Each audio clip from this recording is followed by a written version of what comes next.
Hey, welcome to the West Coast Bias. I'm Andrew Nemec, joined by Jason Suke and Nemec. Suke, how was your weekend, man? I got a leaky roof, so I spent my Oh morning no. patching. So hopefully I don't have any.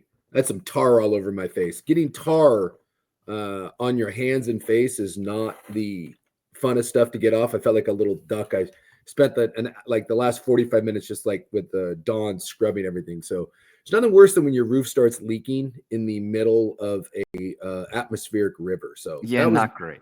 that was my weekend. So now I get to call around to roofers. So, but other than that, it was a great week of sports. So we're doing fine here. We hopefully so if you see any weird spots on me, I don't have leprosy or anything. I just have a stupid roof.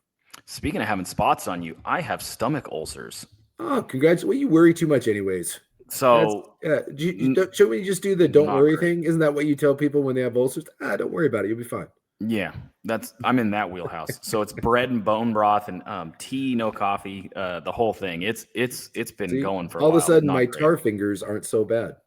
Our music, if you noticed, it's not there anymore. It turns out that the other options, as I pointed out in a previous podcast, Yeah, were complete dog s. yeah, So because of that, so many people were using that one song as their open yeah. that too got It's copyright hit. copyrighted. So I think our last episode on Spotify, I don't know if everywhere it got taken down because of Yeah, copyright infringement.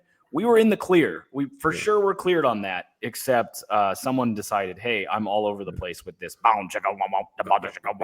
So that's the end of that. It's going to be kind of a cold open unless we create one with Well, I'll our do that. clips, which I have no idea how to do. So we'll either hire someone to do it or we're just gonna launch. Joey Harrington wrote a jingle for Joey Harrington comes on my show, my regular actual real job. He comes on every Friday, and he wrote himself a little jingle. So and he's a really good piano player. In fact, I think he was playing down at the Michovsky Center this weekend for the Oregon Wisconsin game. So I'll tell him to jump on the piano and lay down something completely random and That'd just be get great. some dulcet piano tunes, and so we can get a Joey Harrington original. And then when he asks me for a cut of the profits, I'll tell them there are no profits. Shut up, give me the music. So we'll see if we can create something. Hey, we've had a few clips go semi-viral enough, like a couple thousand page views Yeah, or a couple thousand clicks enough that we've garnered a couple like 75-cent clips at this point tasty, all over. Yeah, I know. tasty. I mean, I don't know what we're gonna do with that. Maybe buy a coffee in a couple months, but Yeah, no, we've actually some of the Facebook stuff has actually it's been good. good, but Yeah, whatever. I mean, yeah. it's still the early It's a days. labor of love. I mean, I don't think people realize we're doing this totally for free. Oh, Like we're just it's doing a this because labor of we just love like and it. ulcers, and we talk football anyway. So we thought, what the hell? We'll get on here and we'll see what happens.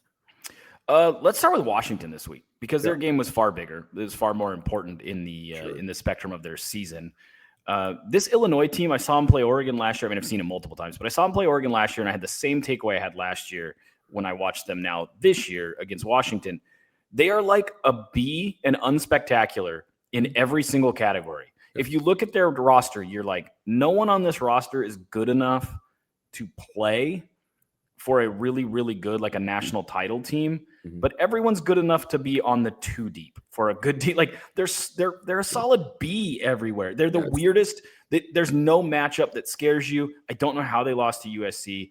I know the score ended up being 42-25, and it at times on the scoreboard looked closer than that.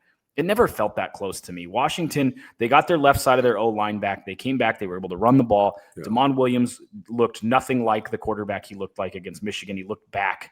And this is the Washington team we kind of thought they'd be. In fact, this is kind of the score we thought they'd have a Yeah. lot this year, where they'd put up in the 40s, they'd give up the high to mid 20s, maybe 30s against better opponents, and they'd win somewhere between 8 and 10 games. And here we are. They have 3 very winnable games their next 3, and it looks like they will probably be 9-2 when they play Oregon, which is kind of what we said in the preseason.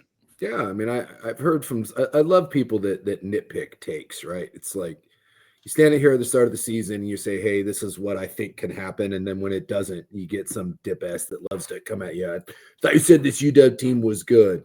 They are. They're not elite, and I think that's the difference, right? Elite teams. The difference between average and good, good to elite, elite to truly special to me is usually one or two players and then consistency, right?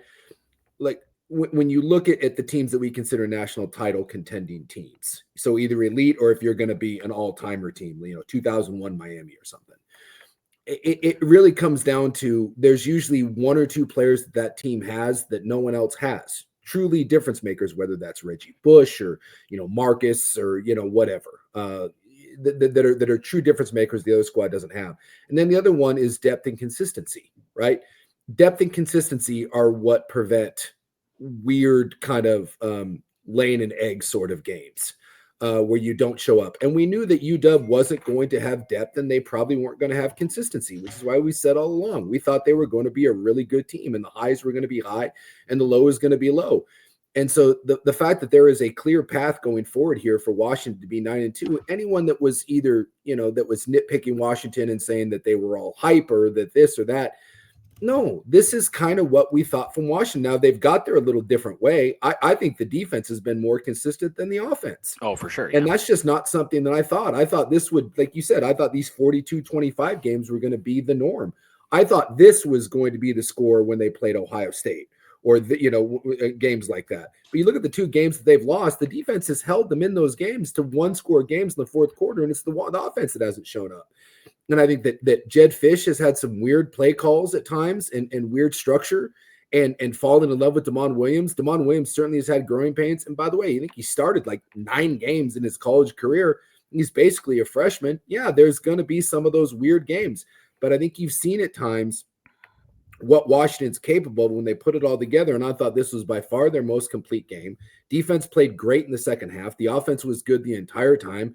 Fish actually remembered that there is a run game, and Damon Williams showed you that at his best, this kid is going to be a special player and that you have a real big NFL wide receiver that's got a chance to be a first-round pick in Denzel Boston. So I was glad that Washington kind of put this together.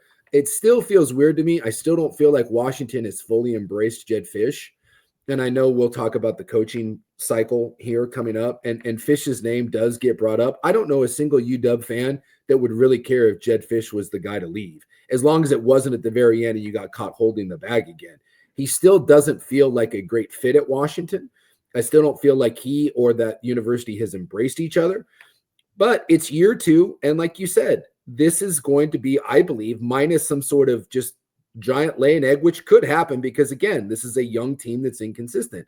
But there's no way they should lose one of their next 3 games, which puts them at 9-2, with Oregon coming into your place.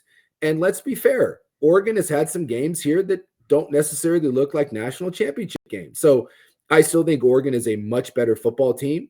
But if you're Washington and you go into that, if I told you at the start of the season that you were 9-2 with Oregon coming in, and if you win that game, there's a good chance you're in the college football playoff, my God, you would take that in a heartbeat. Which is what we said at the beginning of the year. I've never taken more S from a prediction from any group, and it's mostly Duck fan because our show is probably a lot of Duck fans listening. Duck fans, yeah. And the Husky fan base, by the way, is growing, which is really cool. I've heard from some Husky fans who are like, "You guys were on this." Yeah. We got a ton of crap. They would be behind in games, and people would hit my DMs multiple times this year. People hit my DMs like, "Nice pick, nice pick." Tell Suke, nice pick. And it's like, we didn't say they were a top 10 team. Now, I do have a bone to pick with one group in particular. Yeah. The voting committee that doesn't have Washington as a top 25 team, I don't know. That's asinine. That game, the game against Ohio State was close at the start of the fourth quarter, and then Ohio State's experienced talent kind of won out. Yeah. And then they played Michigan in a game that fell apart on them, kind of like Oregon had a game that fell apart on them. Yep. But other than that, they're a top 25 team, and they've been playing without the left side of their O-line and still finding ways to win. Damon Williams is special. Denzel Boston is a matchup nightmare for almost any team in the country, unless you've got a truly elite corner. And Jonah Coleman probably should be a Doak Walker finalist. They have pieces, and you look at this Illinois team that was just ranked. And going into this game, not after the fact, I thought Washington would win. And the reason I thought Washington would win is Illinois, like I said, has a lot of BB minus across the board. Nothing that's exciting, but everybody's like, he's a pretty good player. It's a pretty good O-line. It's a pretty good secondary. Washington actually has that elite that you talked about that you need to get to when you're becoming elite. You need, there's elite and then depth, and that's the upper tier, right? And then there's a tier below that, which I think Oregon was in a lot in the Bellotti, Chip Kelly years, when it's like, hey, we've got 3 or 4 huge difference makers, guys that could potentially be up for national awards, but our depth just isn't quite there. And so we're good. We're really good, but we're not great. And that's where Washington's at. They don't have the depth to survive losing the left side of their O-line. They don't have the depth to survive losing 2 or 3 key pieces in the front seven and running off 6, 7 wins in a row. They don't have that depth. But on a play-to-play basis, Damon Williams, Denzel Boston, Jonah Coleman, a healthy O-line, that offense is dynamic. I have no understanding of how they can't be ranked. How are they not ranked? I don't know. It's the weirdest non-ranking ever. It's like a year when I don't even know what to compare it to. Like it's like one of those years where an upstart Big Ten or an SEC team is clearly good enough, and they're just like, branding. Well, except Washington's a brand. Freaking rank them. I don't know how Illinois is ranked 23rd and they go into UW and UW beats them by 3 scores, and somehow UW doesn't get any love. Although here's the thing about that: just Washington, keep winning. You win these next 3 weeks, you'll be 9-2. You'll be 17th, 18th in the country, and then you've got your chance. I mean, ultimately this season, and it feels good to be right about these predictions because you throw out so many, and some are right, some are wrong. But Clemson to win the national title. Good job, me. Yeah, right. I had LSU, right? I thought LSU could win a national title, and we all thought Doug Nussmeier, Lenora Sellers, Heisman Trophy, something like that. Cade Klubnik, how'd that work out? But to see UW have them set the table for themselves, they have given themselves an opportunity here, and now let's see if they can walk through the door, because the door is open. They just have to walk through it. But if you end up losing to UCLA or stubbing your toe against, I think Purdue is one of the other ones, very, very winnable games, then that's on UW.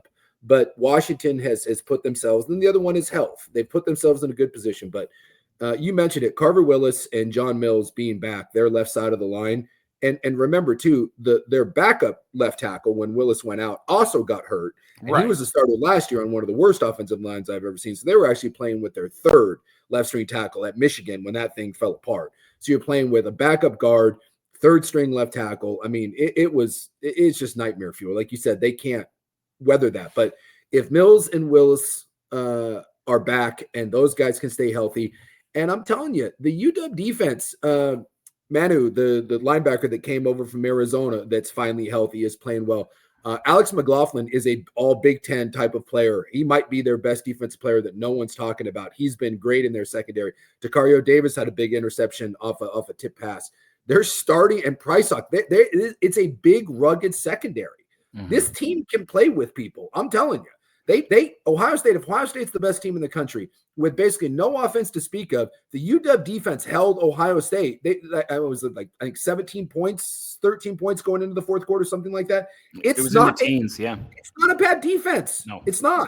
So I feel somewhat vindicated in our UW pick here. Again, neither one of us is saying that they're elite. I don't think either one of us is going to pick to play Oregon, but these are the sort of games that I want.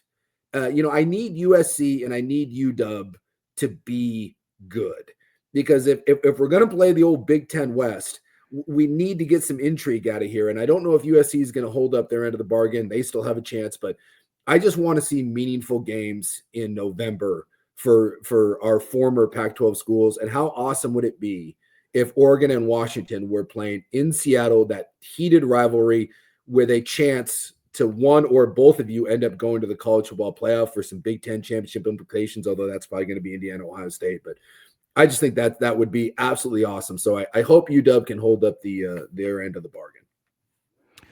You mentioned Jedd Fisch being a weird fit, and I think there's a whole tier or a whole grouping of hires that I would throw in that category of good coach, wrong fit. I thought Willie Taggart right when he was hired. And I mean, let's be honest, within a week, Willie Taggart was going to high schools being like, I don't like Oregon, not the university. Yeah. He didn't he was very, very, very, very, very verbal about not liking Oregon.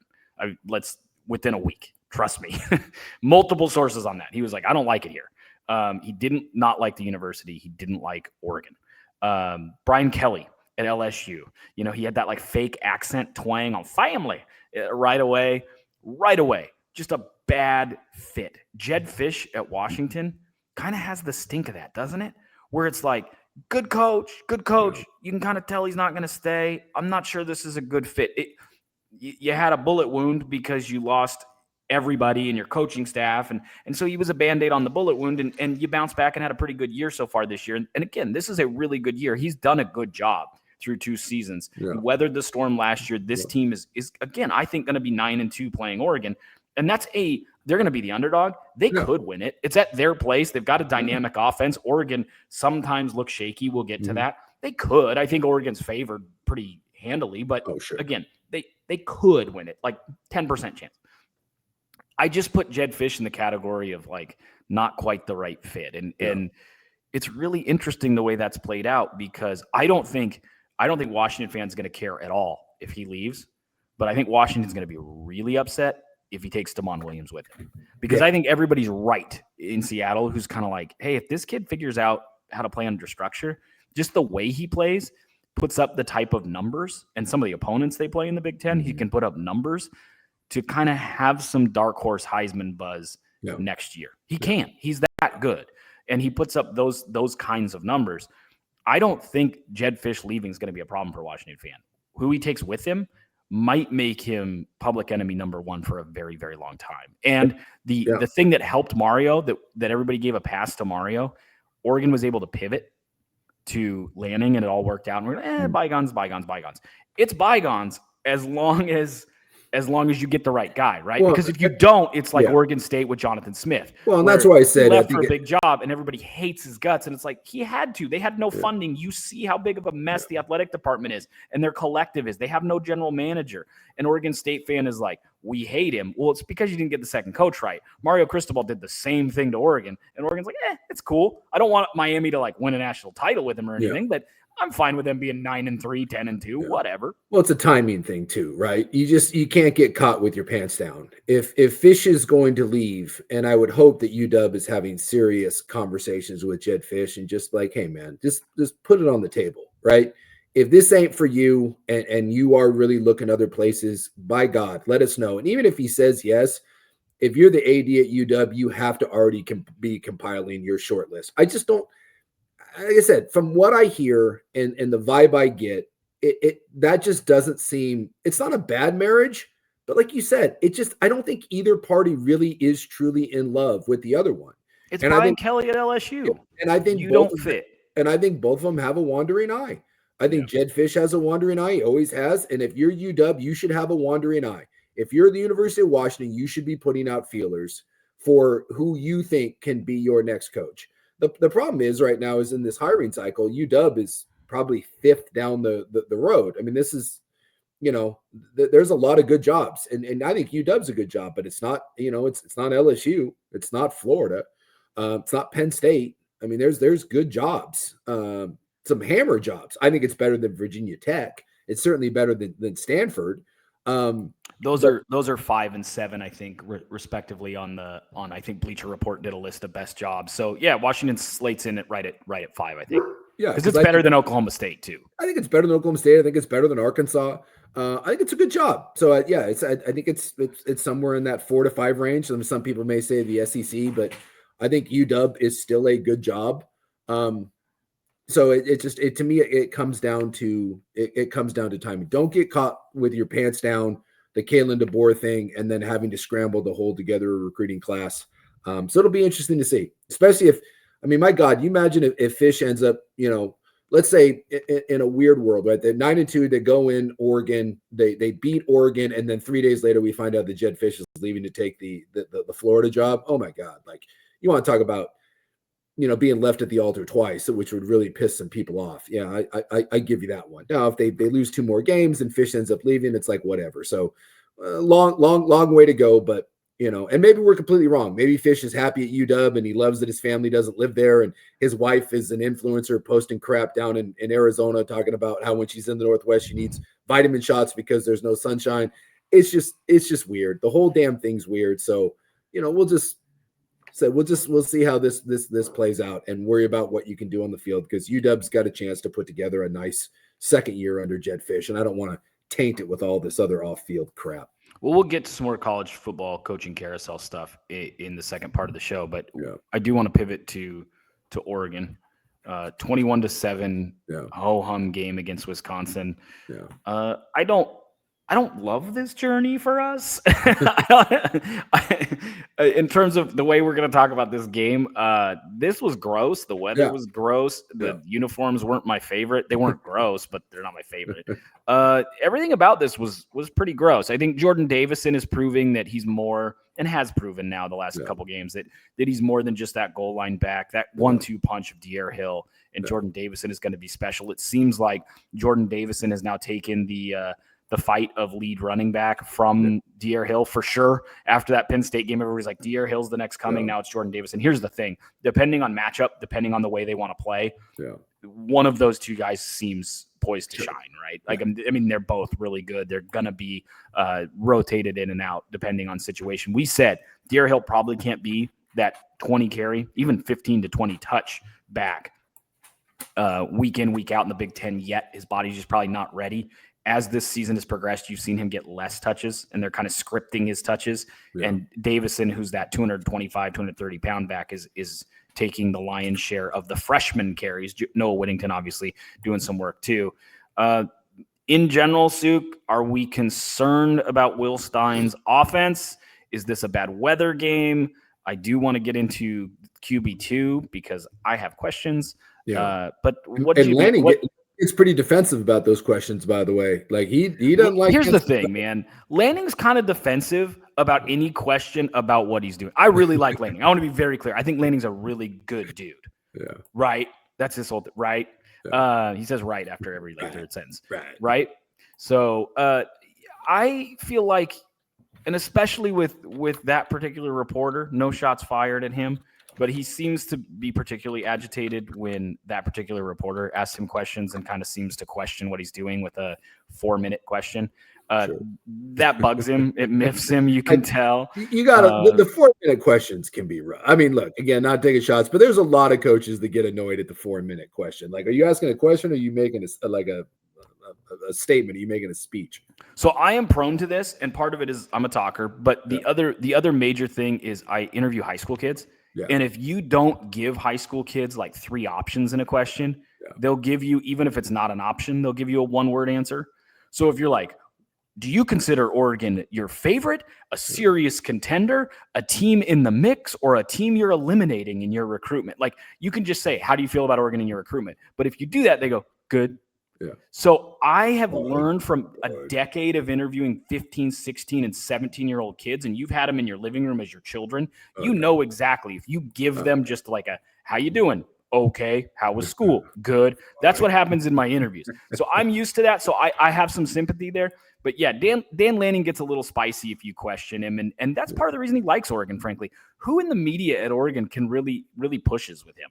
Like, no one really does. I've heard behind the scenes that's a plus to Oregon. And I've heard it now from a couple different coaches. Sure. That if you go to LSU, you go to Miami, they'll question a lot, and they will push a lot. And the Oregon media really doesn't. And if you do, you become a pariah really quick. The Willie Taggart-Rabdo story where he was training kids and didn't have proper assistance and whatever, and they ended up getting sued. Yeah.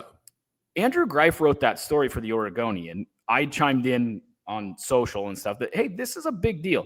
And Oregon fans like, you are a moron. And I even got pushed from like former players. They were like, he didn't do anything wrong. This is how you push players. Like, no, guys were hospitalized with serious medical issues. It clearly was an issue. And it's like, you're wrong. It's Oregon. Yeah. That's a real good situation to be in if you're Dan Lanning. But anyway, 21-7, Oregon, Wisconsin. Yeah, it's not great. And you know, this is where I pump the brakes on all this stuff, because all I want from any argument is some intellectual honesty, right? I hate, whether you're in the right or the left. I think all our political discourse is dishonest. We cherry pick, right? And it's good. It's good for you. It's not good for me, right? I held you to a standard, but I don't hold myself to the same standard. So, right, like you come out the week before, and you're playing 2 bad teams, right? Can we admit Rutgers and Wisconsin are not good football teams? Wisconsin offensively, yes.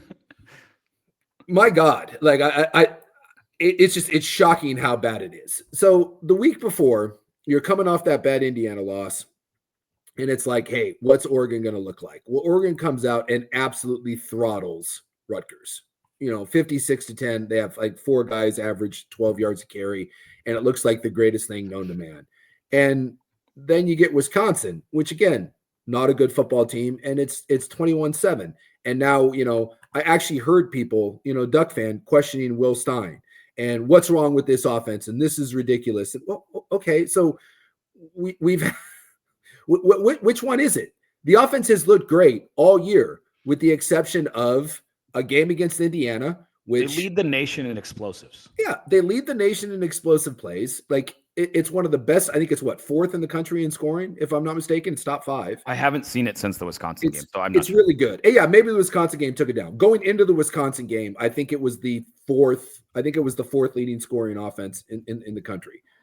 So, like this idea that something's wrong with it, no. I mean, I guess it could. If we go into Iowa next week, now remember, Iowa held Indiana, which at this point we know is better than Oregon.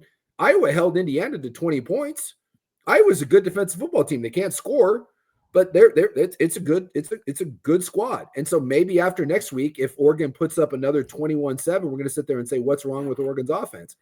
I mean, the truth of the matter is, I think at this point, we look at Oregon and we look at what Penn State was. We look at what Indiana did to them at home. We see a sloppy performance there. Again, I'm not trying to pat ourselves on the back here because, again, we've both been wrong a million times about a million things. See our Clemson, LSU, Heisman picks or whatever. Oregon is not the 2001 Miami Hurricanes. It's just not. This offensive line isn't as good as last year's. It's not. It's for all of Oregon's strengths, and there's a ton of them, there's still some weaknesses, right? At times, we've seen some warts from this team. Dante Moore gets hurt, and I don't think it's anything serious. I mean, he gets his nose busted. Whether it was broken or not, they could have put him back in. They didn't have to because in no way could Wisconsin threaten you in that game. And again, you maybe have to get Brock Thomas reps because Austin Novosad and Luke Moga might not be playing for you next year. Yeah. Maybe. We'll talk about that. So, and the weather was absolutely ridiculous. It was coming down sideways, and it's hard to get up for that game. And, no one wanted to be there, and there was no energy from the crowd. And it could just be one of those where there was a bit of a dud. There was a bit of a lull going on in that football game. But I do think when we look at the grand total of this, I do think it's safe to say that some of the warts that we thought Oregon had at maybe coming into the season, we've seen them pop up periodically. We saw them pop up against Penn State. We certainly saw them pop up against Indiana. Now we've certainly seen them pop up against Wisconsin. So now we've seen it 3 times over the course of the year. It's safe to assume that those are indeed some warts. But go through the country and find me a team that doesn't have them. Right. I mean, they all have them. Everyone has them. So this idea of fire Will Stein, get the blank out of here. What's wrong with Oregon's offense? What's wrong with Oregon's offense is at times it's not the most dynamic offense in the world. And I do think the shuffling of the offensive line that we saw, I think said something about that they're not in love with some of the play. I don't think Isaiah World has been what you thought he was. I don't think that the receivers have quite come along in the way that you hoped. And it's still a good receiving core. And DeCorian Moore is really good, but DeCorian Moore is not Jeremiah Smith last year, right? And so I think you put all these things together and, it's at times it can get bogged down a little bit. But to sit there and say what's wrong with it, I refuse to play that game other than simply say, it's not always going to, what do we say? The difference between good and elite is consistency. Mm-hmm. And this is a really, really good offense. Is it the best Oregon offense we've ever seen? No. And there will be some times, and it wouldn't shock me one bit, not one bit, because they got a bye week and then they go on the road and play Iowa. It wouldn't shock me one bit that a 6-2 Iowa team, by the way, which lost a game they had no business losing to Iowa State at the beginning, and then their other one was a 20-15 loss to Indiana. Dude, Iowa's a good football team, and it's in November on the road at Iowa. Iowa's defense is not going to roll over for you. This is going to be a slugfest. And so be prepared. If you wanted to get into the what's wrong with Oregon's offense, wait until they play Iowa, because those conversations are going to happen again. And the truth of the matter is you're just not going to score 40 points on every single team you play. Right. You're just not going to. And I give Wisconsin's defense a lot of credit. I thought that defense played their ass off considering where they've been. Yeah, they beat Iowa. Just to point out, Iowa beat in the month of October. Iowa beat Wisconsin 37-0. Yeah, Iowa's a good team.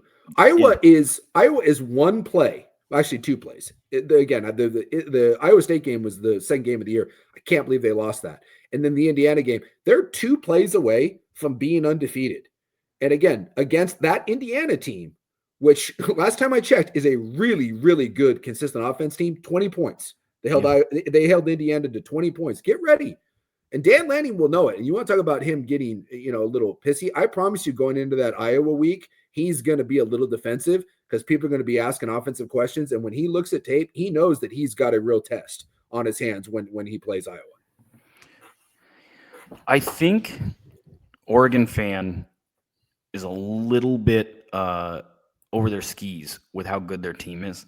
Yeah. And how bad they think the Big Ten is. Yeah. You're good. Oregon, you're good. Yeah. You're good. Wisconsin, Iowa, they're not just going to roll over for you. Like those are good football teams traditionally. Yeah. And even when they're not good, they're a legit Power 4 recruiter. So they've got pieces. Now, they might not have the dynamism you have in your perimeter on offense, but they've got really good pieces. And I think Oregon fan tends to rain game, letdown game. No one's getting up for Wisconsin because they haven't been great. The defense knows all week, hey, at most we'll give up a garbage touchdown to these guys as long as we score. Like if we get over double digits, we're winning, right? So let's not really do too much. Let's run the ball. Okay, the weather's crap. It's hard to throw. There were a lot of things in this game that potentially cause you to kind of not be on your A game. The problem with that argument now is we've now had to say that like a few weeks in a row. Yeah. And that's when you start go back to the Penn State game. That was the last time we felt really good about Oregon, right? Yeah. I mean, the Rutgers game, you go, okay, you should beat Rutgers, right? You're back on track. We'll see. But it wasn't like, holy cow, this team's because it's Rutgers, right? Yeah. So we haven't seen them play that game in a long time. But Oregon fan needs to get past this idea that it's Wisconsin will 54-0. Oh, Iowa. Is Iowa any good? Okay, 25-0. That's not how this is going to work. That Iowa game is going to be close. And it doesn't mean that Oregon's not better.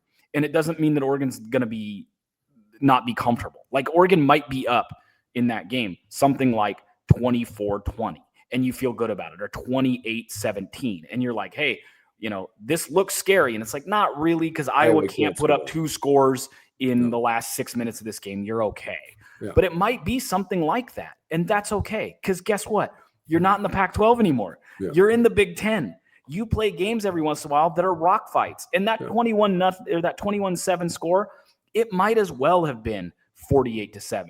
Yeah. Wisconsin, you could have played them and just punted on second down for 2-3 quarters. Wisconsin wasn't going to score 2 more times. And by the way, Oregon, for all the crap Oregon's taking, Davidson went 16 for 102. That's 6.5. Whittington 14 for 97. That's 7 yards a clip. Mm-hmm. Hill had just the 2, but for 28 yards. So last time I checked, 45 for 203 for 5 yards a clip. When they know you're running. When they know you're running and you only threw the ball 15 times. I mean, but it's just and I don't mean to criticize the average fan, but man, before you get on there and you start spouting your mouth and throwing tweets out there about Will Stein and fire Will Stein and crap like this, what's wrong with the Oregon offense? God, take a deep breath and realize 2 things. 1, don't. And actually look into it a little bit, as opposed to it's a crappy rainy day and we're not scoring 50 points. And so what the hell's wrong with our offense? Right. So it's silly. I refuse to engage in the what's wrong with Oregon's offense. Couple of things though. I think this O-line has gone from a group that we would have thought maybe was top 10 or 15 in the country. It's not. Yeah. It's not. I think it might be because O-line play is so limited. It might be a top 25 group in the country, but you're in the back half of that 25. You're not a top 5. They don't deserve it to be anywhere near the Joe Moore. No, you can confuse them in pass protection, and I think teams, and I think that is something that. And by the way, Indiana exposed that, and other teams are now doing it. Yes, and so I think you're going to see some more of the simulated pressure looks, and whether that's on again you have young backs, which can be a problem. In fact, when you go back and watch the Indiana game, I think a lot of that is on the backs and on Dante Moore, right? So you do have young backs. You have a somewhat inexperienced quarterback, but I do think that some of Wisconsin stuff too was giving you different looks, and so that is something with the bye week that you're going to. I want to see Will Stein address it. But yeah, schematically, I don't think it's as buttoned down. I definitely think at times some of the individual play isn't great. Like I said, Isaiah World is a fine tackle. He just isn't what he was billed at. And Harkey, I really like. He's a big physical bruising guy, but he can get had a little bit. I think your guard play is okay, especially at right guard. Pregnon's really good. Pregnon's their best. He's their best. He's their best. That's where you shine. The problem is when it's your center and your left guard that are your best offensive linemen, that can create some problems in pass protection. So and there's, you know what I mean? Yeah, there's time in pass protection that it's not great, and then when the run game looks good, it looks really good. But again, I think at times some of the athleticism isn't quite there, and you can get beat. Yeah, it's just it's a good old line. It's just not. Again, this goes back to everyone wants this to be a national, like the best thing you've ever seen, and it's just not. It's a really, really good squad without glaring holes, but there are holes there. And I think especially when you look around college football, I think this is kind of the norm. Yep. I watch a lot of college football, and it's very rare that I watch a squad and be like, oh my God, there's no holes on this team. Even a squad like Ohio State, which is undefeated and really hasn't been pushed, doesn't necessarily look that every single week. So I think this is just kind of the reality of where we live in this world of college football now. Oregon remains in that there's the top tier that I think is Ohio State and maybe Indiana right now. Mm-hmm. And then there's a group of schools from 3 to, you can cut it at 8, you can cut it at 11. I don't care. Oregon's in that group. Oregon's in that group that any given week they can win, but also every college football game you have to take seriously. You're not going to breeze through any college football playoff game you play unless you get one of those dream matchups. You're like, why did they make it? Yeah. Oh, they're the top group of 5 team. Cool. Yeah. Outside of that, every game Oregon plays in that college football playoff is going to be one that they're going to have to play well to win. I mean, that's fair. And I still contend, like if, at Iowa, I don't know if USC has the physicality, but I think Iowa, USC, and UW all have the ability. If Oregon doesn't show up on any one of those days, yes, USC can score points. USC is not the most physical team in the world. I think Oregon should be able to just run the ball down their throat. But, we saw USC bow your back once this year against a physical team. We've seen USC play essentially 2 kind of power football teams, one Michigan and one Notre Dame. And against Michigan, they bowed their back. Notre Dame, they did not. So, it's in there. But USC can score. USC can score with anyone. So, I'll take Minnesota out of it. But, Iowa, USC, and UW, there's meat left on the bone for Oregon. The nice part is that you still have another mulligan. A 10-2 Oregon team gets into the college football playoff. And Oregon is still going to be a significant favorite. And I think they probably go undefeated the rest of the way. But would I be shocked if one of those 3 teams jumped up and bit Oregon in the ass? No, I wouldn't be shocked in any way. Yeah, the one thing with USC is they're very much based in passing, and Oregon has held a bunch of opponents under 100 yards throwing. You can't just throw on Oregon. Their secondary is too good. Yeah. 2 other questions with Oregon. One, I think personally that we're starting to see Dante Moore's inexperience come up a little bit. Yeah. His inability to read the blitz and then throw right behind it for just quick, easy gains on crossers and slants or check down, it's starting to show. And part of the problem is, yes, he's getting sped up, but he's also not getting rid of the ball. And you can go back and look at a number of plays where he gets sacked or has to throw it away eventually because he gets away from the initial pass rush and just kind of throws it away, where he has a guy open. It's not for 20 yards downfield. Maybe it's for 2 or 3 sometimes, but his inability to consistently, not to do it at all, but to consistently see that and do that. Yeah. If I were like his agent, I would say it's going to be really hard in the NFL if that's where you're at to play. I think he needs more time. And I think he has all the tools in the world. He is now playing how I thought he would play all year. Yeah. Where at the beginning of the year, I said, I think there's going to be warts. I think there's going to be times where he's sped up, where he doesn't know what to do. then in the Penn State game, it like was his A+ performance. You watch that game and you go, that's a potential number 1 pick. No. Since that time, other teams have decided to create pressure, a la Indiana, and he's consistently proven he doesn't always know what to do in those spots. In fact, he most of the time doesn't. He wants to hold on to the ball, avoid the initial rush, and make a play downfield instead of just kind of checking down for the next. And so much of the NFL is about playing within the structure and just staying alive. Like, hey, let's not get to 3rd and 15. Yeah. 2nd and 7 is totally fine. But we don't want to get to 2nd and 12 because you took a dumb sack kind of hanging out and trying to run and then they trip you up. He's doing it too much. And it's now been multiple games where it doesn't seem like he's fully diagnosing what's coming at him. And I don't think the things that are coming at him sometimes are particularly exotic. I think sometimes he just is locked into what he wants to do. And again, I'm not taking shots at him. That comes from being a pretty inexperienced quarterback. And I think he's showing some of that inexperience now that Indiana's like, we found your little weakness. Mm-hmm. And other teams went, oh, yeah, let's do that. And I think it's really showing up in a point where I would tell him, I would tell him come back. And that's another reason that I said this Oregon team I thought was a year away from their big year. I think next year's their big year, not this year. I've said that from the preseason. And I feel that way more than I ever have right in this moment, that this is a good team and they could win it. They could if everything breaks right. But next year, I think they're going to be really, really good because so many of their good players are freshmen and sophomores. Yeah. And the other one, too, is, we mentioned with Damon Williams, he only has a handful of starts under his belt. I don't count any of those UCLA starts for him. I just don't. It was like, 5-6 games for Dante? For Dante. Yeah. It was just, I don't know. I just don't put a lot of stock in that. It was a bad offense. He clearly wasn't ready. He kind of got thrown to the wolves. So, you can go to Oregon. To me, he has only started 8 real games. And for 5 of those, he has looked like Superman. Mm-hmm. And, and now in, you didn't even say 6. 6, he's looked really, really stinking good. And then in 2, it's been a little wonky. But again, I take the Wisconsin game with a grain of salt. It was horrible weather conditions. He didn't finish the game. And he only threw 15 passes. So, we'll see what happens, because it does. Football is a copycat league, right? And a copycat sport. And I do think you're going to see more teams throw some of that pre-snap look at him, make you diagnose it and see what you can do. Indiana did it to great success. Wisconsin ran some of that same stuff. And I promise you, Iowa will. I promise you, Iowa's going to look at it, and Iowa's going to be like, this is the best defensive team you've played. They're better than Indiana. They're better than Wisconsin. Iowa's going to have some stuff for him. Yeah, they really so are. I want to see how he handles it. I also want to see what Will Stein does.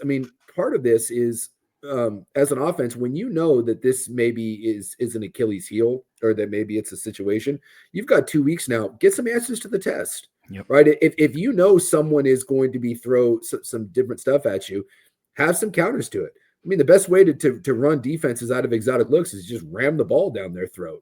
If I make you, if I just sit there and you're going to sit there and run all these, rotations and give me these looks at the line of scrimmage, I'm just going to run right at you. Or again, go to some of the quick game, have some check downs built in, have some designed quarterback runs, right? That's one thing that we don't really see Dante Moore do a lot. And some of the other athletic quarterbacks, get involved maybe in the +1 run game, where if we're not really certain what we're doing, tell Dante, hey, man, if that first look isn't there for you, pull it down and run. You are a big, long strider there. This is not a small guy. Don't worry about him getting hurt. Pull it down and run a little bit, as opposed to, I mentioned that with Damon Williams, the ball pat drives me crazy. When you see quarterbacks ball patting, you're just like, God, that's the brain. I honestly think it's a tick. I think it's your brain being like, what do I do? What do I do? I would tell Dante in this coming weeks, hey man, I'll give you 1 ball pat, maybe 2. You feel yourself make a decision. You feel yourself going 1 and you don't know what to do. The answer is that way. The answer is we're gonna move ahead. You're a big, rugged guy that can run. Get us 3 yards with your legs. My God, at times, if they're bailing out of stuff and safeties or rotations, you might be able to get us, 6, 7, 8. Make some plays. Make some play with your legs. So I'll be interested to see now 2 out of 3 weeks, some defenses that have held you in check. You got a bye week, playing the best defense that you're going to go up against. This is a big one for Dante Moore to get more comfortable, but I think a lot of this is going to come down to you've got 2 weeks now. Will Stein make Dante more comfortable? Give him some answers to the test that you know is going to come against Iowa. You can go back on my Twitter, and Brock Thomas on May 24th, 2022 picked up an offer from Eastern Washington. Yeah. And I was like, oh my goodness, you can say, man, this is so overdue. He's so good. I love Brock Thomas as a group of 5 FBS quarterback who can do a lot of good things. I could see him being really good at a Boise State. And I don't mean an NFL good. I just pretty good. I find it really hard to believe that he is your honest answer as your number 2. He does a lot of good things. He does. I liked him when he was in high school. How much of this is Novosad was banged up? Dante Moore, maybe. Just play this out with me. Dante Moore kind of quietly tells people, I think I need another year.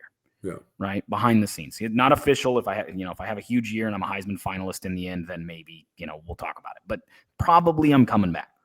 Novosad and Moga say, hey, we're probably transferring. Yeah. By the way, all this stuff happens now. All this stuff happens before the season's over. Like Mekhi Hughes probably has a group of finalists in his head, if not a school, that he's going to transfer to at this point. Like this stuff all happens behind the scenes, and it already moves. So Brock Thomas is the guy who's staying. He has played well in practice. I believe that. He's a good player. He's really smart. He's a dual threat athlete. He can do a lot of things. And they go, we got to get him snaps because these guys aren't going to play. Like they're going to redshirt because they didn't play in 4 games. They're going to redshirt. If Dante gets hurt, we need him. And, Dante, we need you to be a little less decisive with that go ahead and run situation that you showed early in the year, particularly against Penn State, because you can't get hurt. Yeah. Because we no longer have Novosad and Moga behind you. It's Brock Thomas, who we love and is good, but he's not really ready to lead a team to a college football playoff. So no more running for you, Dante, really too much. And, you ran and hit your nose. See, this is what we're talking about. You're sitting out the rest of the game. We're going to win this anyway, but you need to learn. And not as a punishment. You're not benched. I just mean you got banged up. We're going to keep you out, but this is what we're talking about. We can't have you really running. In that scenario, don't all these things kind of make more sense? Where like suddenly why is Dante a little less eager to run? Because they kind of know Novosad and Moga might be leaving. And that makes sense why Brock Thomas would now be QB2 and Dan Lanning would be a little spicy about it. He's a little disappointed he doesn't have Novosad, to run. And maybe Novosad's still hurt and maybe Luke Moga's banged up or whatever. But I just don't really buy with as much chatter as we heard about, like, Novosad's pretty dang good. And he's been in the system a while. I have a hard time firmly believing that Novosad, if he's healthy, isn't QB2 in big games. Thomas isn't ready for Penn State. Thomas isn't ready for Georgia. He's not. And maybe playing him and letting him throw 4 times is trying to get him used to that. But am I crazy? Am I going down am I doing the Charlie thing from where I'm drawing too many red lines and red dots between everything? No, I mean, look, it's a natural conversation when we're told. And I was told that the Novosad Moore competition was not like a landslide, that Moore was the guy, but that Novosad was pushing him. I was, I feel he scouts well. He scouts well on tape. He can throw it. Yeah, that this wasn't like, you have one guy and the other guy's a bum. And so the idea that somehow over the course of practices that not just Novosad, who was supposedly, it decided 1A, but certainly a 1A. And then, Moga too, that both of those guys have been completely supplanted by, let's be honest, more of a feel-good story. It's odd. I mean, I'm not saying it can't happen, but I think it's fair to start asking, is there something else going on? And then having the coach get defensive about it. That wouldn't shock me. A lot of times if it looks like a duck, walks like a duck, talks like a duck, chances are it's a duck. And I think there's more going on here than just Brock Thomas being loved by his teammates. And that's the other one too. Like, no offense, but I don't give a rip if you're loved by your teammates. Like, if that's the first thing you go to, like, his teammates love him. I'm like, well, okay, well. That's not talking about like a skill set. That's just talking about your guys rally around you. So it matters in the draft difference between like a Justin Herbert and a Josh Rosen in that, like, hey, is he awkward or is, and it's like, well, Herbert's not a true, passionate, loud leader. Well, yeah, but he's really well loved by his teammates. Yeah. Josh Rosen's a potential first-round pick, and everybody kind of thinks he's an ass. That's where it matters. Spare me that when we're talking about in an emergency situation in which Dante Moore gets hurt. Yeah. Who gets well, he won the Mr. Congeniality Award. Oh, well, then he's QB2. I mean, it doesn't matter. Doesn't matter. Look, at the end of the day, do I think Novosad and Moga are both back? No, I don't. That's not the way college football works. So especially if it is not a reach to think behind the scenes that people know that Dante Moore is coming back. And if Dante Moore is coming back, one, if not both of your backup quarterbacks. Right. So you're preparing Brock Thomas now for even next year to be the backup because he's probably not going to transfer, right? Yeah, Brock Thomas is a guy who's happy to be there. He's from there. He likes it there. This is his dream. I don't know if Austin Novosad's dream is to just don an Oregon uniform. I think he probably has bigger aspirations. Yeah. So, well, that's I look, it's a little conspiracy theory, but sometimes conspiracy theories turn out to be right. And if this turned out to be right and we found out in December before the college football playoff that Novosad or Moga or both were entering the portal, wouldn't shock me one bit. I mean, Bo Pribula, who unfortunately got hurt for Missouri, who was having a hell of a year, that was him at Penn State, right? He was at Penn State last year, and a lot of people thought he was the best option at Penn State. But once, it was basically known that Drew Aller was coming back, he didn't stick around for the playoff. He just said, "I am so sorry." Like, he is heartbroken. He's like, "I got to go find a spot." So, when you see how good Dante Moore is, but if behind the scenes, and that may be one of those, if you're Dan Lanning, and again, I'll put on my conspiracy hat, that may piss someone off. If you know that both of those guys are already sniffing around, and I've asked Lanning about recruiting your own players, and he does say you have to check in with guys, and I mean, he knows the lay of the land, and if he knows both of those guys are gone, it could be a pissy thing. How are those guys checked out? Or is it possible too, if you really want to go deep into the conspiracy theory, let's do it. Right. He knew last year, like, he played Penn State twice. Right. And so he's well of Bo Pribula and going to Missouri. And when did Bo leave for that? He left before the college football playoff. If you're Dan Lanning and you believe that Novosad and Moga, one or both, are going to leave, is it possible that you think come college football playoff time that neither one of them will be on your roster, that one or both of those guys may have already left your team to go take a different shot at the portal? And that may be a situation where come this year, this playoff season, they're not even an option for you. We're not talking about Wisconsin. We're not talking about Iowa. I'm talking about when you're playing Ohio State in week 2 of the college football playoff, neither one of those guys may be available to you. That's what happened to Penn State. And in fact, it happened to someone else too. I'm trying to remember. There was another team that had their backup quarterback enter the portal while they were still in a national title hunt. And I can't remember off the top of my head, but that could be one of those chess versus checkers thing where you may have Moga and Novosad available now, but it's not going to be available when you portal opens January 2nd. That is the day after the opening round of those college football playoff games. So if you make the semis, those guys are in the portal. You make the championship game, they're already committed somewhere else. Yeah. And it may be one of those things that you already know that they're just that you don't have the commitment from those guys. And again, that's all weird conspiracy theory stuff. And it's good conspiracy theory stuff. It's a good conspiracy. And maybe Brock Thomas is just the greatest thing since sliced bread. And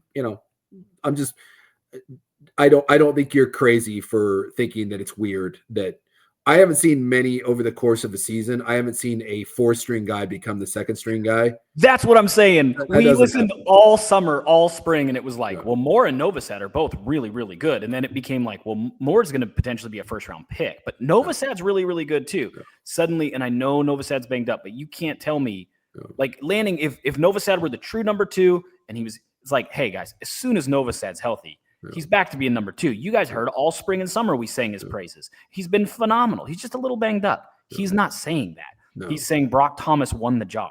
Yeah. How many snaps mid-season? Just asking. How many snaps mid-season does your QB4 get in situations where you're really evaluating him? And Honestly, let's have an honest conversation. I don't know Oregon's practice, but I'll tell you what, from my experience, not freaking many. So if your 4-string guy is getting a lot of snaps in practice, that would be interesting. We'll see how it plays out, but I'm with you. If you ask me which way I would lean more into some conspiracy than just the idea that he's just somehow elevated himself and his teammates love him. So I have some sources with real access to not necessarily the portal, but how it's working behind the scenes. Yeah. There are multiple, and this was before like Brian Kelly was gone, right? Like let's be clear. This is before he was fired because yes, of course, everyone's going to talk about the portal before that. Or I mean, after that. There were multiple LSU players who not only were reaching out about their spot, but trying to find a spot. And I don't mean at Oregon. I just mean in general. Yeah. That's all over the country, right? Like I reported that Oregon State players were looking around. I had heard of an Oregon State player who already had his next spot picked out. Now that may change if there's a coaching search or whatever, or now that Bray's gone, maybe they take a step back and say something different. But at the time it was like, I don't remember exactly, week 3, 4, 5, right in that window when the heat was on. And it was like, hey, this guy's going here next year. And it's like, well, he's playing for Oregon State right now. It's like, it's already kind of figured out. That's how this works in college football, where like none of these guys are in the portal yet, but the conversations and negotiations and all that, they're going on right now. And by the way, that's not against the rules. That it's not. I mean, if you have a third-party person on your behalf reaching out saying, would you be interested in this kid theoretically if he were in the portal and theoretically he wanted this much money, that's okay.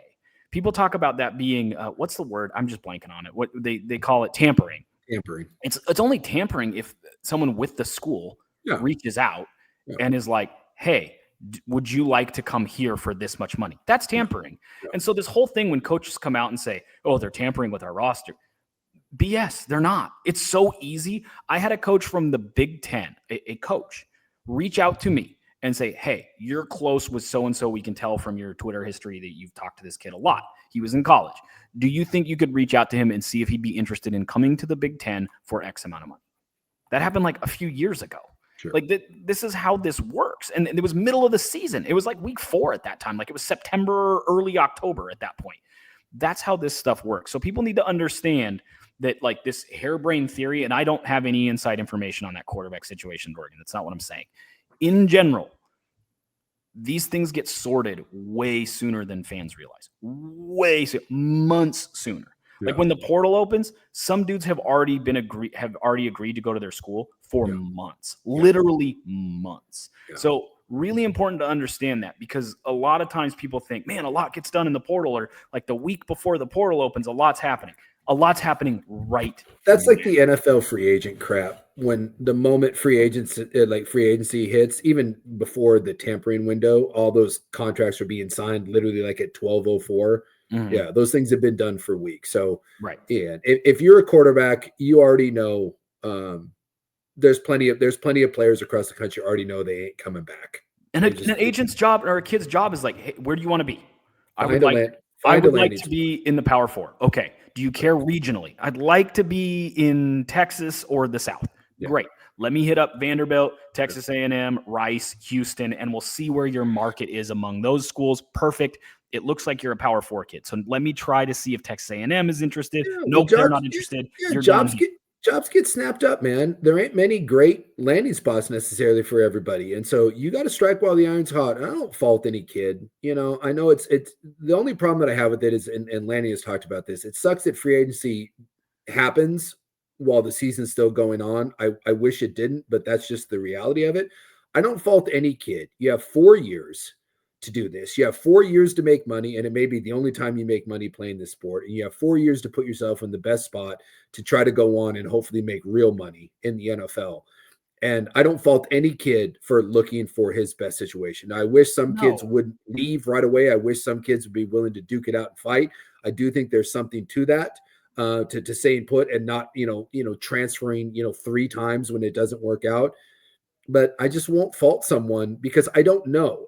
I don't know what the Here's the thing with situations. that, I though. don't know what the situation's like inside each locker room. Maybe Right. that kid hates his coaches. Maybe he hates the campus. Maybe he doesn't like his Maybe teammates. the school has told him that $100,000 deal he Yes. signed because he didn't win the starting job is torn up and he has Yes. no NIL money next year, but Yeah. he can transfer to UTEP for another 25. And I know for a Do fact that for a third of these kids, the coaches tell them to leave. Coaches all actively the time. unrecruit kids. Like it's like we all know when the kid gets there and after a year or two, the coach knows that kid's not going to play. He goes to him and says, "Hey, it's We'll time to help go you find a spot. We'll But it's help you time. find a spot. It's time to go look somewhere else." So stop with the crapping on kids for looking elsewhere. It's just that's bush league stuff. Way more than half, I would Yeah. say 75% or more Yeah. of the portal is kids being told to leave. Yeah. And people point to like the John Mateers or the Cam Wards of the world and are like the Dante Moores and are like, these kids are all just trying to get it back. The upper tier are trying to get it back. Yeah. For most kids, they're being told to leave. Even kids you've heard bounce around a bunch of times where you're like former 5 stars at his third stop. He went somewhere for a bag and they told him you'll get this much every year. After year one, they were like, "Oh, this ain't it. Hey, we're not gonna do this deal. Like, you're out. You're $0. You're our backup. We don't." And that's them telling get out. Yeah. So he goes to a next stop that says, "Hey, we'll take a flyer on $100,000 a year. Why not?" They go there, fail. This doesn't work out. We're not giving you $100,000 again. Then he goes to a third stop and gets $50,000. And you can call that bad. Some of these kids, $200,000 is 3 times, 4 times what their parents make in a year. Yeah. And they can make it for their families, for themselves now. And you've seen it. Like what, 50% of 5 stars end up panning out, 5-star quarterbacks pan out? Yeah. So if you can in your college career make, and a 5-star quarterback gets even more, but than the 100,000, 200,000. If you can make like 2.2 million, but you have to transfer 3 times and you never really do anything, you're the Blaine Gabbert of college football, but you get 2.2 million. That's life-changing money. If you're not going to pan out. So go do your thing. Exactly. Stop faulting these kids because coaches do it too, and ADs do it, and everyone else does it. We just love to crap on the kids. So you'll never hear me be critical of kids seeking out a better option for themselves. You have a short window of time. Go make that money. DJ Uiagalelei was not a good college player, but if he was smart, he has set himself up to lead a very comfortable life if he was smart. And Malik Murphy was de-recruited from Duke. As good as he was, an Oregon State fan somehow missed all that. They asked him to go because they got Mensa out of Tulane, who's phenomenal and is going to end up playing on Sundays, I think. And Murphy found a way to make 1.5 from somebody, and he didn't pan out. Good for him. His 1.5, that's life-changing money. And guess what? He ain't going pro. Yeah. So he went Texas. I don't remember. There might have been another stop, but Texas, Duke, Oregon State, and he made himself at least 1.5 million. Yeah. Good for him because he wasn't going to make it. No. So, yeah. Turns out Brian Kelly, not family in LSU. No. 54 million is the reported buyout. We've already set the record for the most buyout money ever paid in a coaching carousel. And as one reporter put it, there's still 3 months till the season's over. Yep. So once again, it is absolutely wild. Never listen to a school.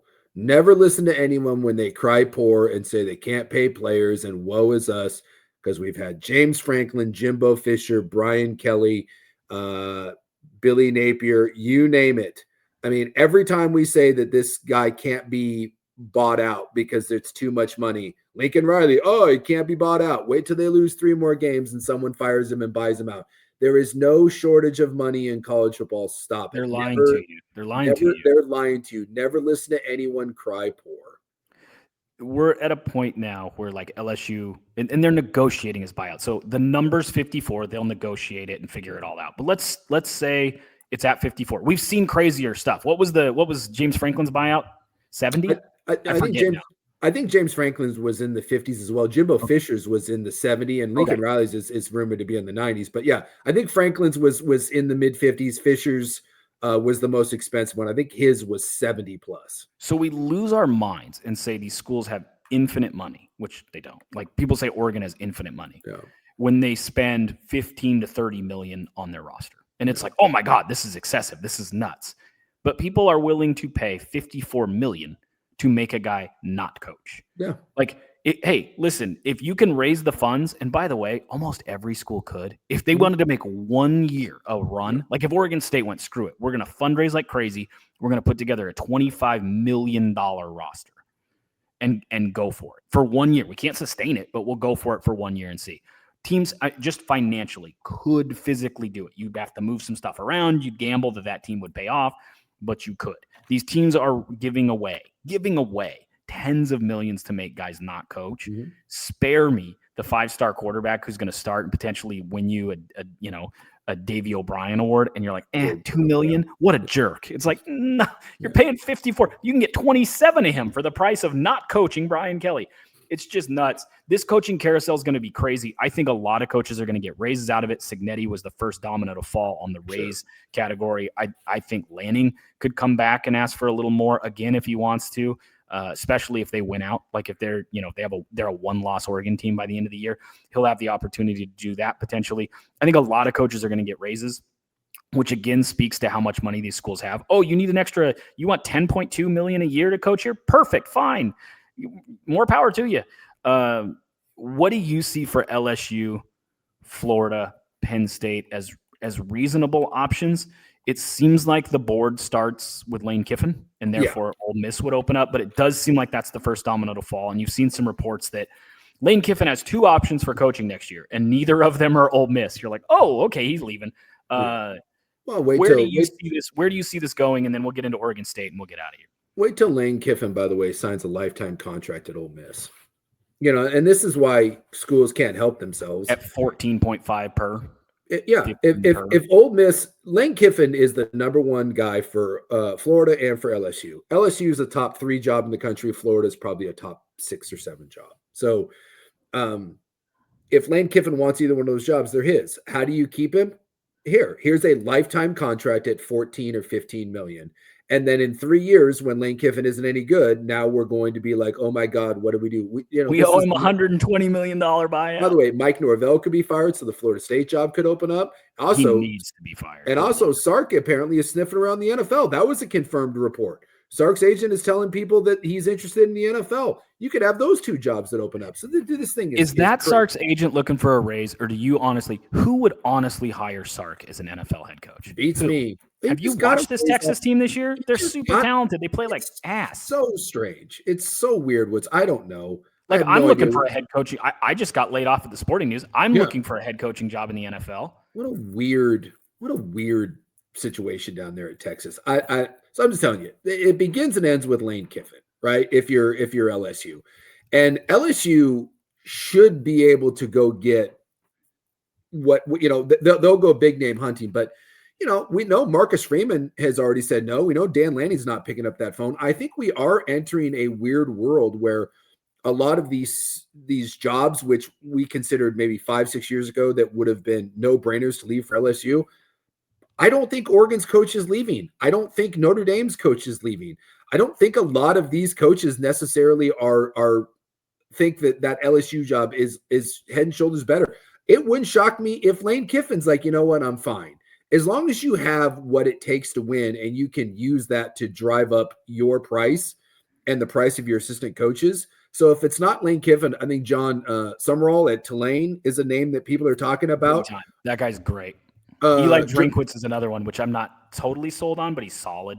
And I think Drinkwitz is a guy that you could probably get. Like, no offense to Missouri, and he's a younger guy. I think he's about 42-ish. That to me is a more realistic get. Joe Brady is a name that's being thrown out there. Joe Brady was the architect. Look, Ed Orgeron had nothing to do with LSU's national championship. He just didn't. Ed Orgeron is not a good coach. He's a great face. He's a great face. That's what he was. He was the face. But, so Joe Brady, who flamed out with Matt Rule at Carolina, but has reinvented the Buffalo offense and had such success down at LSU, although there's some talk that he never really wanted to be a college guy. Like I mentioned, Drinkwitz could be a guy. Does Brom do anything for you at Louisville? I mean, it's names like that, because I don't think that you're going to see LSU look down the kind of the lesser rung. Although, you look at a guy like the Dan Lanning. Dan Lanning was a young defensive coordinator at Georgia, and look like he hit the ground running. So maybe it's someone that we necessarily haven't thought of. When we think of LSU, we're assuming it's all these kind of name head coaches. Maybe there's a hot coordinator somewhere. I guess that would be down kind of the Joe Brady road. I think he's the only one of those guys that I've heard is kind of coordinator. Everything else is kind of more of established. Brian Hartline. Yeah. Like that kind of thing. The wide receiver coach at Ohio State. Wide receiver coach at Ohio State, something like that. To me, I will say this, whether I'm Oregon, LSU, Florida, whatever, no offense to any of the retreads, I would go hire the young. I'm just a believer in this world of college football. I want the young, dynamic coach. I do. That would be my preference. Although, Cignetti has proven everyone I can be 63 and come into Indiana and light the world on fire. I just think when I'm LSU, I want someone in their 40s that wants to be a tireless recruiter and fundraiser. I think Joe Brady makes a ton of sense for them. I do. It certainly would for me. That kind of fits the mold, and he's got ties there, and he would energize that fan base. And so that's just that would be my personal preference as opposed to, no offense. I think James Franklin's a nice coach, but if I'm LSU, I wouldn't necessarily go down the James Franklin road. See, if I were Ole Miss or Wisconsin or something like that. That's where, if I'm Wisconsin, I'm getting ready to get rid of Luke Fickell, which by the way is another job that could be open. Like if I'm Wisconsin, I would go hire James Franklin. Yeah, for sure. Like if Luke Fickell's not my guy, that's more of where I would go with James Franklin. If I were Penn State, I would have kept hiring James Franklin. Yeah. I don't get. He had a bad stretch. He's a good coach. Penn State's not a top tier school, and he had him consistently in the top 10. Think about that. Going into the Oregon game, if I told you that 3 weeks later they were going to fire their coach, you would have laughed at my ass. And I'd have laughed if you said they chanted "Fire Franklin" in the fourth quarter, even if the score was 40-7. Yeah. He's won at a really high clip there. It's such a weird, I don't know. The coaching carousel thing is so strange. It's going to be a crazy one. And like I said, think about how many that could come open. Florida State could come open. Texas could come open. Wisconsin could come open. We got a long way to go with some guys on the hot seat. So that's the other one too. If you are one of these schools and you're thinking about, firing your coach, realize that you're going to have to get in line, that you may not get your first or second choice because there's going to be a lot of coaches or a lot of openings out there. And you mentioned Virginia Tech's got an open, UCLA's got an opening, Stanford's got an opening. There's a lot of decent jobs out there. Yeah. Oregon State. If you're on the fence, I don't think this is the year to do it. Here's another piece that I think people are missing with Marcus Freeman and a presumed no from Dan Lanning. In the NIL era, and I've been talking about this on the recruiting show that I do on 105.1 The Fan on Thursday nights. Tune in. That the SEC has money. Like even the schools that aren't good have money. So it's really hard. Go back and look 10 years ago, 15 years ago at where the 5 stars went. Yeah. Ohio State got 7, Alabama got 6, LSU got 4, and that was the hot team, right? And that's it. Now you look at the SEC, and yes, Alabama has their 5, but it's like Ole Miss has 1 or 2. Mississippi State gets their 1. Vanderbilt gets their 1. They're all spread out. And there's also, by the way, the ACC has Clemson and Florida State. Now, Clemson's going through a down year right now, but Miami, Florida State, Clemson, even Tulane, they're getting their 1 or 2 guys as well now. Yeah. So when there's talent, yes, that region is loaded with talent, but you've talked about this. If you've got just better matchups all across the board, or you've got your handful of players, you can have a game where you hang. Look at what Vanderbilt's doing. Nobody thinks Vanderbilt has the depth, but they have a couple of big impact players in some key spots, and they're pretty good. They're a top 35 recruiter, so they can hang, and they're having a good year, and it's all working out for them. Yeah. It is tough to go into the SEC right now and win. And Nick Saban, I think Nick Saban saw, in terms of money, we're not going to get everybody anymore. No. And I can't hang on to the 5-star for 3 years and say, hey, you're going to play by the time you're a redshirt junior here. Because those guys will go get a bag to go be the starter at Ole Miss as a true sophomore because they came here first and didn't start as a freshman. I can't hog the talent anymore. Yeah. So I'm out. I do think that was a strategy. I can go out a legend. I'm old enough, but it's going to get hard to win. I think part of the reason look at Dan Lanning. Look at where the talent in the Big Ten is. It is actually all still elevated to like Ohio State has their 3 or 4 5-stars. Oregon has their 3 or 4. Penn State had 2 or 3, but they lost their coach. Yeah. You still are at a huge talent gap. We're like, hey, we kind of control the upper tier talent in our conference. In the SEC, it's so spread out. I do think schools and coaches are doing the math. I can be in this conference where I'm going to beat Northwestern, Illinois, the Michigan State right now. I'm going to beat those schools, Purdue, every year. I'm going to win 6, 7, 8 games minimum. You can go to a Florida State, hit on the wrong transfers, and because you're playing who you're playing, win 3 games. Mm-hmm. You can go to Alabama and be real good, and you might lose 4 games because everyone else also has 5 stars too, and they're talking about firing you because you're 8-4. The expectation is insanely high, and the talent around you is insanely deep. Yep. I do think that's why a Marcus Freeman, a Dan Lanning, a Curt Cignetti is more likely to say no. They have it pretty good. I talked about it for years that Dan Lanning, part of the reason he was so successful, Mario Cristobal, is USC and Washington were down. Name the other school west of Texas that was a power. I don't mean good. I mean a power. Nobody. Yeah. So you had a third of the country in recruiting where you're the only bully. Look at LSU, look at Alabama, look at Georgia. You can drive a few hours and run into another power. Yep. And if that's the case and they have a budget too, you're going to share talent because it's more about the money than it's ever been.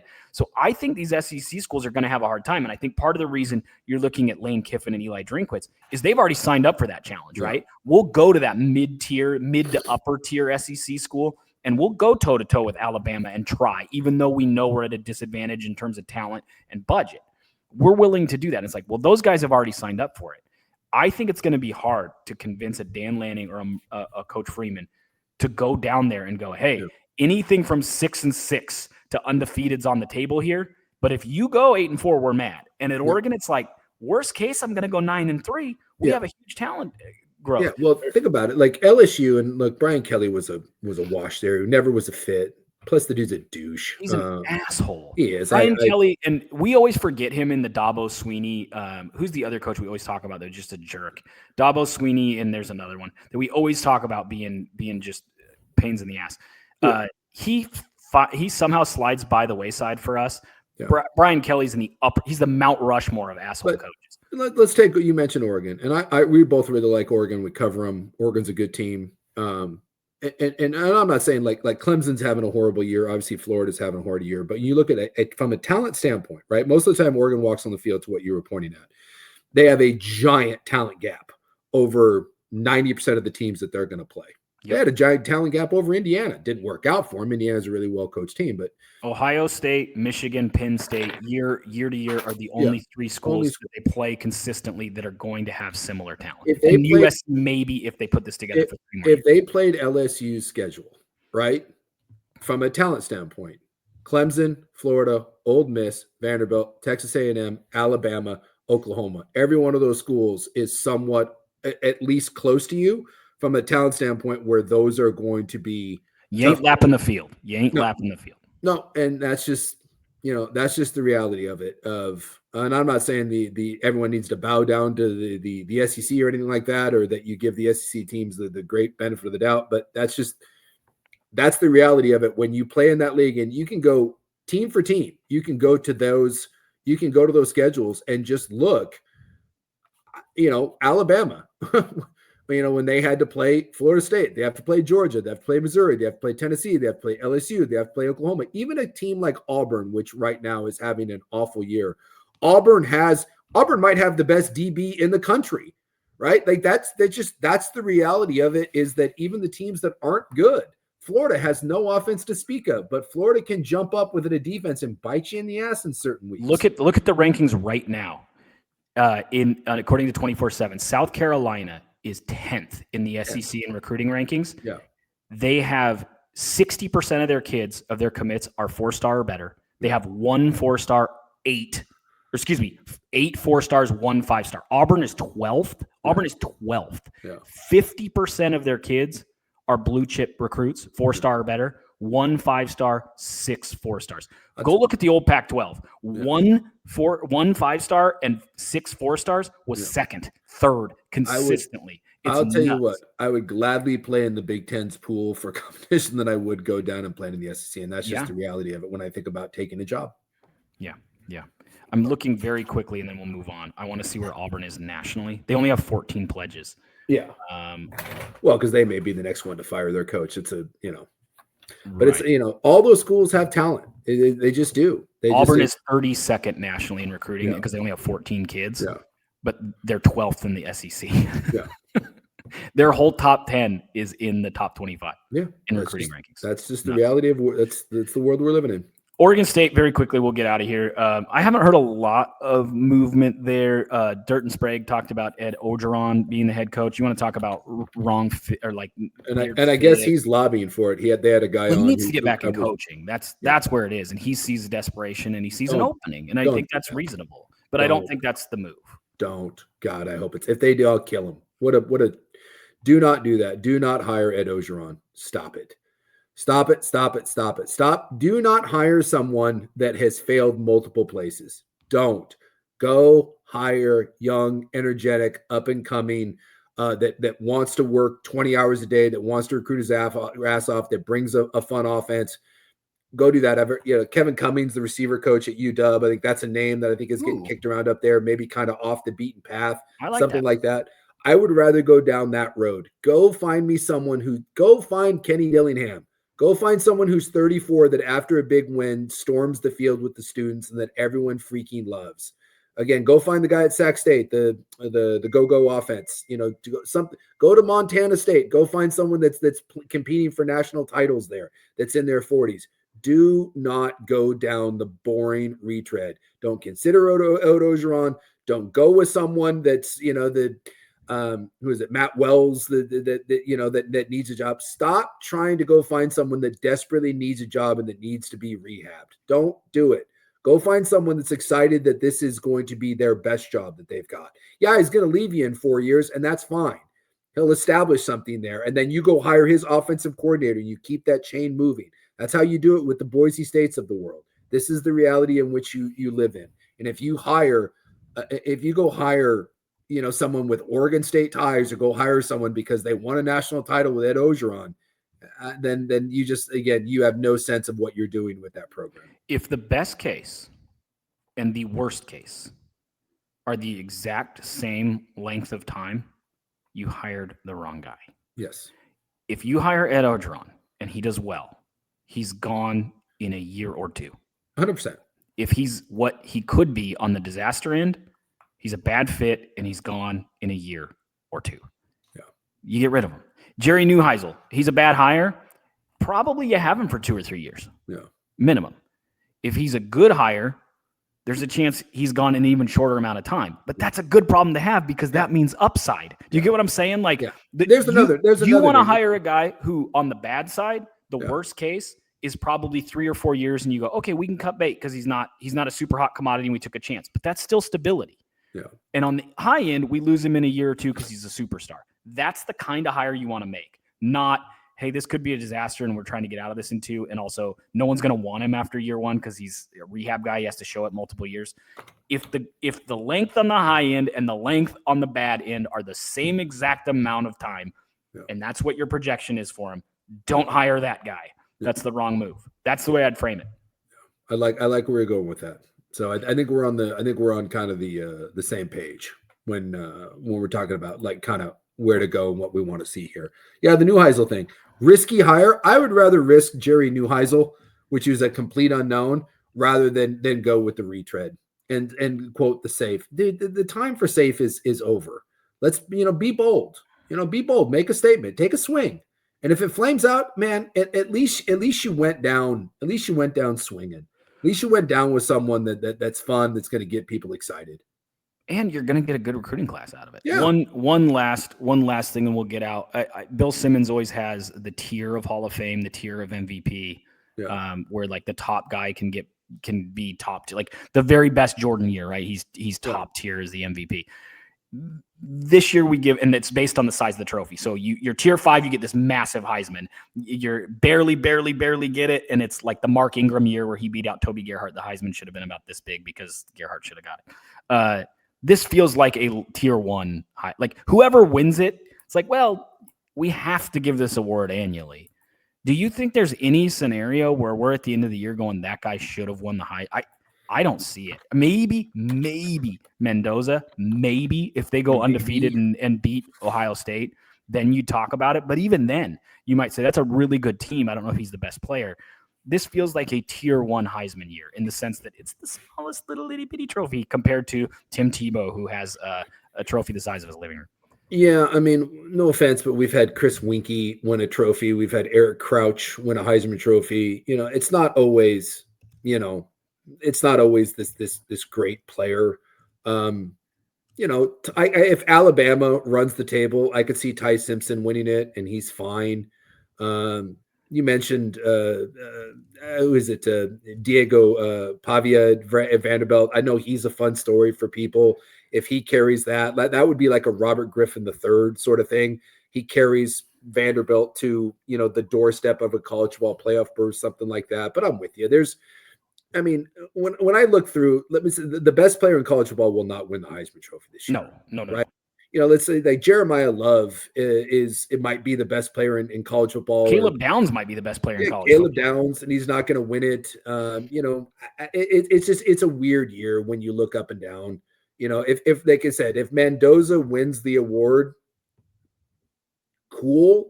He will not. This will not be an all-timer. This will be when they do those Heisman commercials for Nissan. There's going to be a lot of who the hell is that background guy? He never gets a starring role. No, it'd be like what that Heisman. And like I said, there's been plenty of those. Like we all want. Didn't Rashawn Salam win the Heisman for Colorado? Yeah, he won it. Was it? I think it was Jason White. Yes. Jason White won. Yeah. How old? Trivia. How old was Chris Winkie when he won the Heisman? Oh, well, he was one of those old guys. I played against him in college. You're not going to get it right, even though he's old. He was like 25, maybe. 28. He was 28 years old. 28 years old. Well, I'll be damned. I mean, that's even. Yeah, that's what I'm saying. That's insane. Yeah, he played a bunch. But yeah, you look through the list of Heisman Trophy winners, and there's plenty of guys where you're just like, you forget like Jaden Daniels won the Heisman, and he's gone on to do nice stuff in the NFL. But that's LSU. LSU didn't do a ton. He was really dynamic that year, though. Yeah. Troy Smith won it in a landslide that year because Ohio State was good. He's the worst player to ever win the Heisman. He might be the worst player in modern history. He was terrible. He wasn't even that good a college guy. He was just surrounded by. I remember Gino Toretta won one, and Andre Ware. It's going to be one of those years. It'll be a forgettable year for the Heisman Trophy, and it'll just come down to the end of the year. One of those guys will have a massive game, and it'll be the team that makes the college football playoff and that has like a defining moment sort of game. Eric Crouch won the Heisman. I rescind my worst player to ever win the Heisman. Julian Sainz quietly putting together a nice year up at Ohio State if they run the table. I mean, I wouldn't know where to put my bet right now. There's not one guy that I look at and I say, there's my Heisman Trophy winner. Nope. I'm with you. Let's get out of here on that happy note. We will break down the action later in the week, talking about some of the games. Oregon State back in action after a bye week. Washington has a very winnable game against a Wisconsin team that's defense suddenly looks interesting, but they ain't going to score. So we'll go over all of that and also talk a little NFL. I think we put it aside for a little while. I think it's time to bring that to the forefront again. Talk about our expectations going forward for the Seahawks, the replacements, the 49ers, and others. Subscribe, like the whole shebang. I'm sorry last week's episode got taken down because our intro music was so wildly popular. I think that will disappoint no one that it's gone, but alas, we do have to get rid of it. Suke, thanks, man. Appreciate you. All right, brother.